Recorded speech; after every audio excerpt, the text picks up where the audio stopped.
Hi everyone, welcome back to my channel. So today I am back to sit down and talk about my favourite books that I read in 2020. Like I said in my 2020 wrap up, I had a really good reading year. I read 31 and I just had a really good time. I took the pressure off myself of giving myself a high number. My goal was 12, I more than doubled it. And I read some fantastic books and I want to sit down and talk to you about some of my favourite books of 2020. I'm not going to be here, well, I probably will be here for a while because you know I like to chat. I don't know where to start. I'm just referring to Goodreads because, oh, my battery's flashing. I'm going to keep rolling until it dies and then I'll swap it. I read a lot on my Kindle this year. Because having Florence and having her in our bedroom, I turned to this. I invested in a case this year. I got this Kindle, what was it now? 3.5 years ago? It can't have been that long. 3.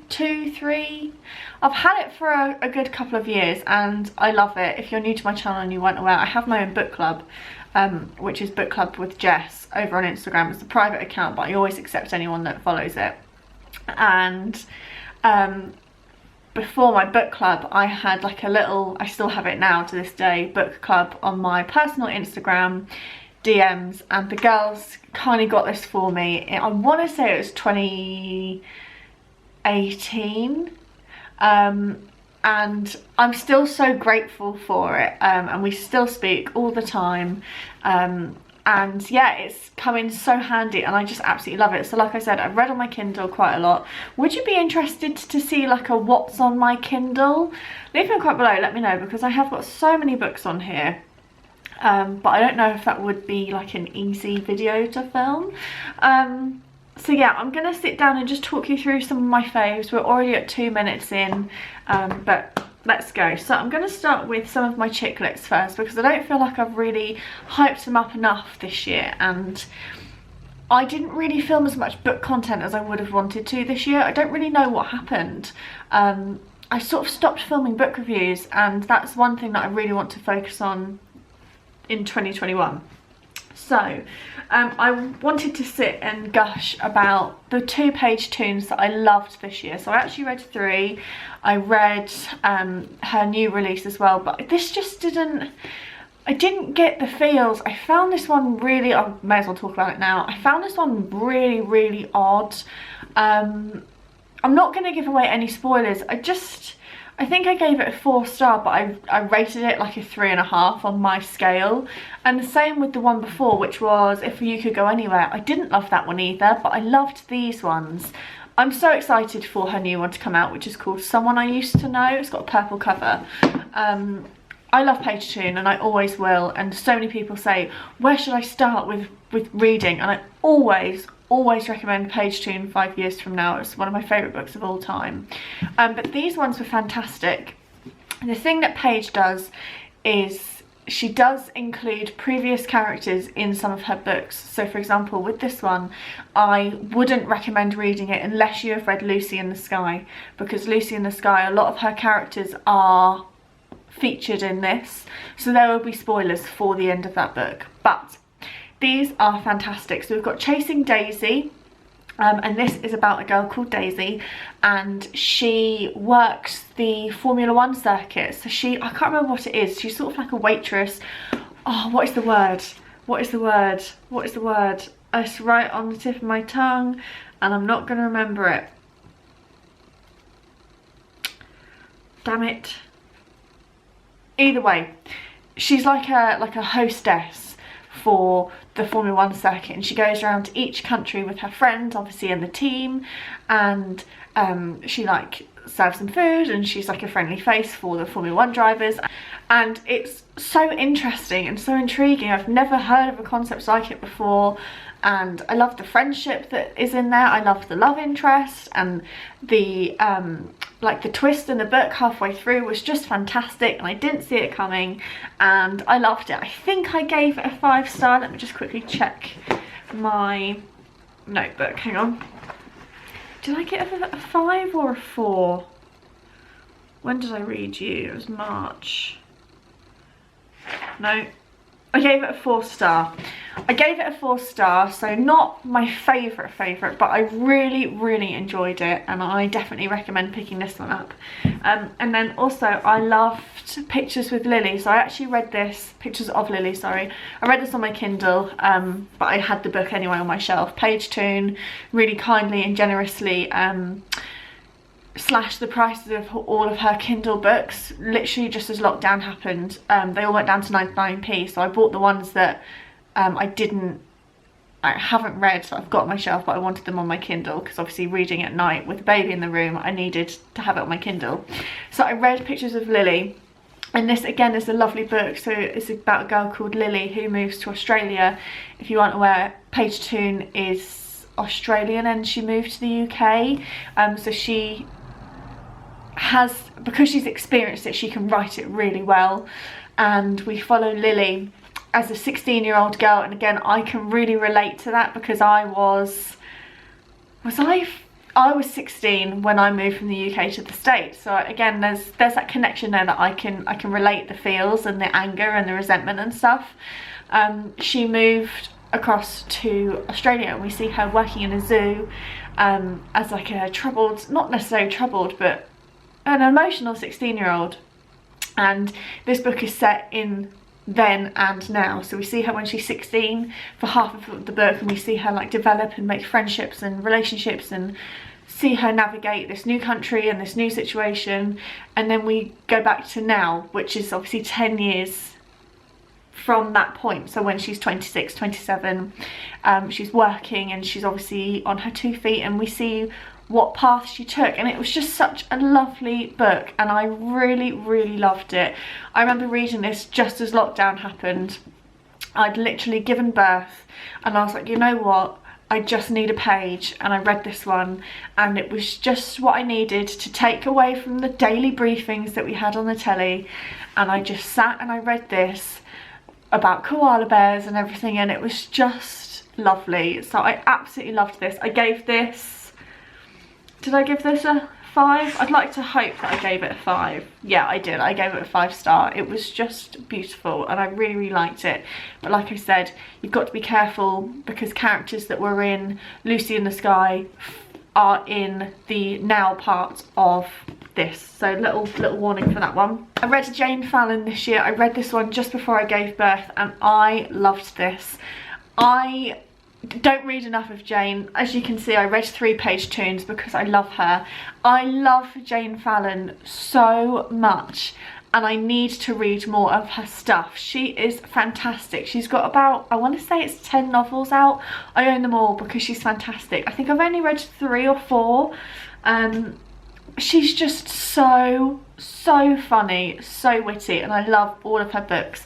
Again, I gave this one a 4-star as well. This is about a woman called Tamsin, and she has a best friend called Michelle, and there is a rumour going around that Tamsin hears, and it's basically a rumour speculating that Michelle's husband Patrick is having an affair or something's going on, and she's like, I'm not having that, like I'm gonna delve deeper. So she gets her assistant B to go undercover and find out what's going on with Patrick, and everything sort of comes out and there's twists and turns and so many people are like roped into this lie, and it's just so funny, really light-hearted. I read it really quickly.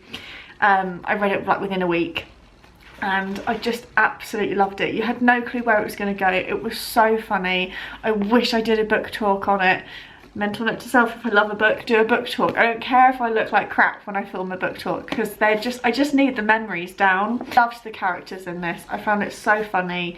And again, so light-hearted. With everything that's going on, it doesn't feel like it's going to change that much at the moment. So if you just need a laugh in a book, pick up a Jane Fallon. They were fantastic, or this was fantastic, and I absolutely loved it. So Strictly Between Us by Jane. I'm going to give a brief honourable mention about Sally Rooney's Normal People.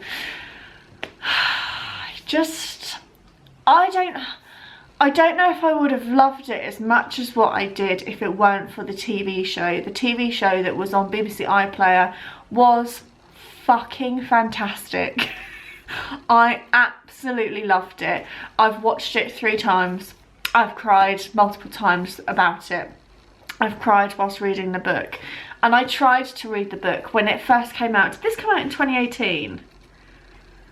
Hang on. Yeah, it did. And I tried to read it then, and I just could not get on with the writing style and the lack of like punctuation and things like that. I really struggled with it. But it was still really hyped, and I was like, oh, I want to read that. And then I saw the trailer and I was like, hold the phone, like, what is this? And I was like, right, okay, I'm gonna go into it. It was in April, and I'm gonna watch the TV show and then I'm gonna reread it. And I read this so quickly after reading the show, because it was easier to understand because you've seen it. And the actors, I think that's why I loved it so much, just because of the TV show, if I'm being perfectly honest.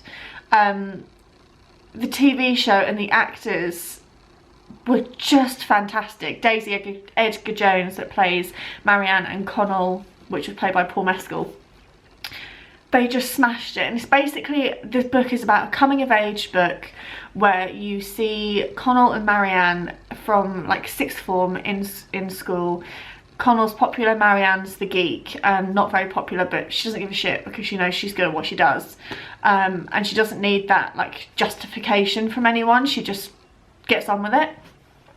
You see them throughout them starting, obviously being through 6th form, and they have a secret relationship because Connell's mum cleans Marianne's home because she's of money and he isn't, and it's set in Ireland as well. And then we see them go to university, and throughout the 4 years of uni, and I want to say they do a little bit more, I can't remember, and you see them go through real life stuff, and it's just so beautifully written, and it's just fantastic. I loved it so much. I spoke about it quite a lot throughout the year, and I think it deserves, oh, excuse me, I think it deserves it. It's just beautiful, and it's not that long. I just really like it. They're into books, and I just really enjoyed it. Okay, what should I go on to next? Let me just check my Goodreads again, because I don't want to forget anything. If you're into, it wasn't a favourite of mine, but I just want to quickly debrief it.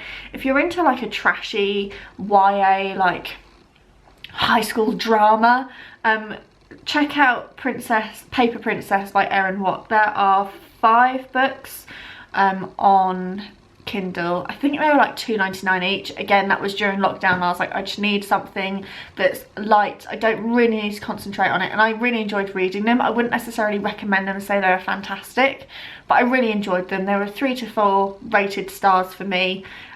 So again, if you just want to lose yourself in something, then I would recommend that, but it wasn't a favourite. I'll give an honourable mention to this because I did really enjoy it. It wasn't a favourite of mine, but I did read 2 of Carole Matthews' books this year. So this is Happiness for Beginners. I should really just do this as a favourites video, but again, like I said, it needs an honourable mention. So she also released, I'll put it here, Christmas for Beginners, which was obviously her Christmas book. I think that came out in October, and it was 99p on Kindle, so I read it recently. I finished it this week. So this follows Molly, who owns a farm, and on this farm, did this come out in 2018? Hang on, 2019. So this was her summer read last year. It follows, so Molly has a farm, and on this farm she has space for children of special needs, whether they be autistic or things like that, go to the farm and help out and obviously get that sort of therapy that they might need. And we see them go through trials and tribulations of having a farm and all the mishaps and everything to do with animals, and there's a boy that comes in called Lucas, and he is there because he was accused of arson He's old school and he's troubled. And the reason why he's troubled is because his dad is like a famous soap star called Shelby. And we see the relationship that Molly has with the son to try and find out what's going on, and really she really cares about the people that she has on her farm, which was so lovely and humbling. And we then obviously see the relationship evolve with Shelby, and then book 2 goes on from there, but it's a festive version. I did find, I haven't read a Carole in I think it was a couple of years since I picked one of her, no, it was a year since I picked one of her books up. And I did find that she's a bit waffly. Now, I love her books. I have every single one on my shelf, and she writes so well. I would say that she is for the older, or like, reader. If you're going to specify things, this is more like younger, this is older. Does that make sense? I don't want to put categories on things and say that you can't read them, because I read this or read her books when I was 23, 24 and I loved them. But I just found that they were a bit waffly, so it did affect my rating. I gave it a 4 as opposed to a 5. I can't complain the fact that Carole writes things so well, and she is so descriptive, so you can get the full picture as to what is going on and what you're looking at, and the characters of the animals. Like, she goes so in depth, but sometimes it's a little bit waffly and just a little bit much. But if you want something that's just a lovely read, I do recommend it. I really enjoyed it. I'm looking forward if there's going to be a book 3. I feel like Carole has the tendency to write 1 and 2 and then just think, ah, that's done, don't need to see what happens anymore, it's happened before. I hope it doesn't happen again, because this is lovely. But yeah, Happiness for Beginners and the Christmas one. I'm going to also quickly talk about ones that I didn't like. This is a weird format of video, but I'm not going to do a video dedicated to ones that I didn't like.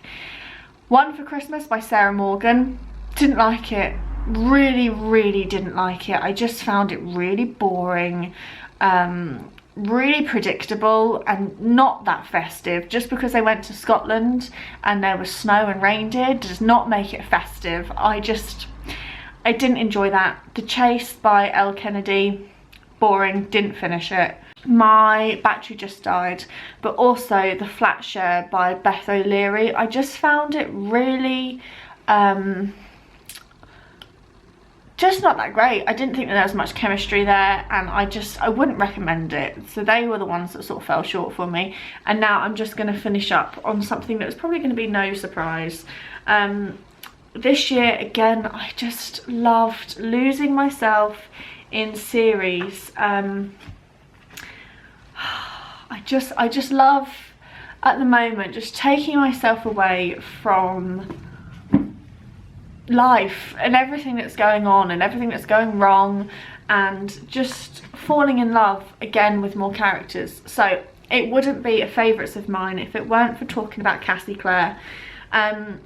It took me a long time to get through these, which is very rare for me. So Cassie Clare has been around for years. I want to say she first started TMI in 2007, and I read the first one like 2013, and then I had a big break, and I think I picked them up, it was 2018. And I have just finished Dark Artifices, again, like I said, by Cassie Clare. I hate to say it, if you want to get into this, I mean, look at this. If you want to get into this, I hate to say that you need to read 9 books before that you read these, but you do. And that's one thing that really puts people off, as well as myself included. It really put me off reading Cassie's books for so long, because I was like, I don't have time to read 6, 9, 12, 15 books. I don't have time for that. But once you're in it, and I say it all the time, you're in it. And one of my biggest regrets is not sitting down filming book talks as I did it, which is why I've started doing it for Sophie's Shopaholic series. Dark Artifices, it's not my favourite out of the 3 complete. You've got the Mortal Instruments, you've got the Infernal Devices, and you've got TDA, which is the Dark Artifices.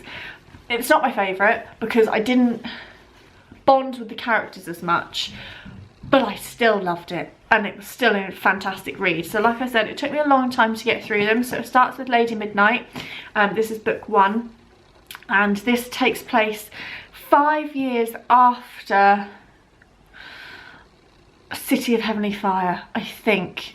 Again, which is why you need to, because you can't read, you can do what you want, but you can't really read this and be in it unless you've finished all of the Mortal Instruments and all of Infernal Devices. You just don't get the feels. And why not? Just why not? You're in a pandemic, let's just read. I'm hoping that I'm not going to have to change any battery or any memory cards again. Apologies. Right, so I'm gonna start again because I can't remember where I was. I started reading this when I went into hospital in January. I had sickness and diarrhea, which then turned into severe dehydration, and I had to be in hospital when I was pregnant with Florence for like, it was 3 days. I can't believe that was only a year ago. It feels like a lifetime ago. I didn't love this one, I think because I only gave it 3 stars, and I don't think I've ever given a Cassie 3 stars.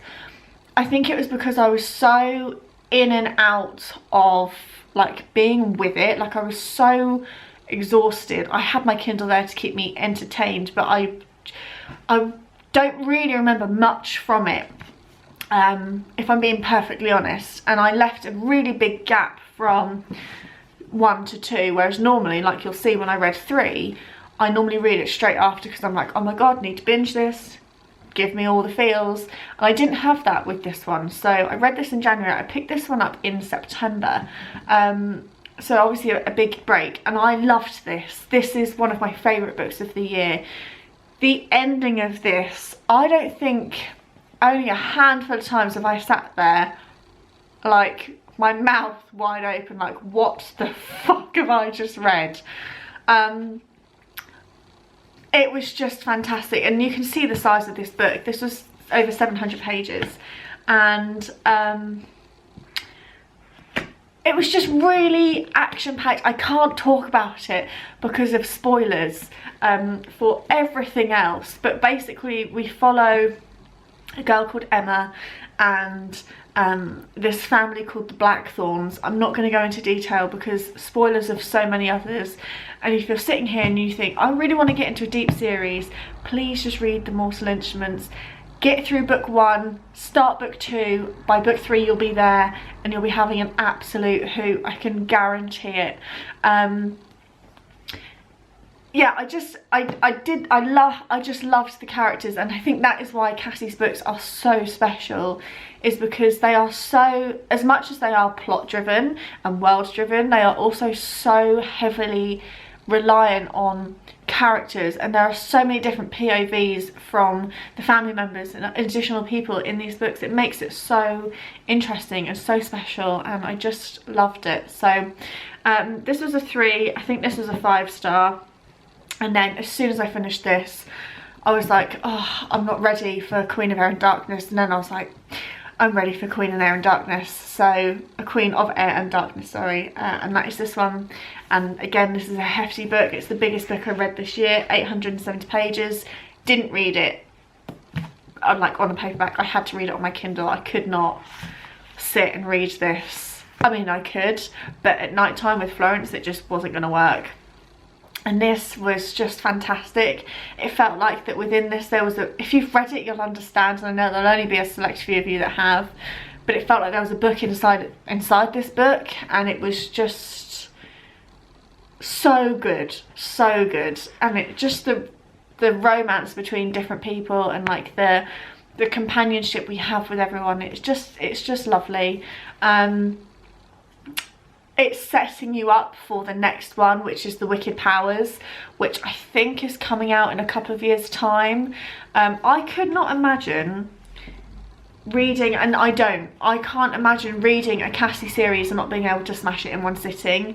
Like I couldn't. We've got 2016, 17 and 18. I could not have sat and read this and not had this straight away. I just couldn't have done it. So I now don't really have any Cassie books to read. I've got like some spin-offs, but like the main ones, I'm almost caught up, and makes me feel a bit sad, if I'm being perfectly honest. So I loved The Dark Artifices.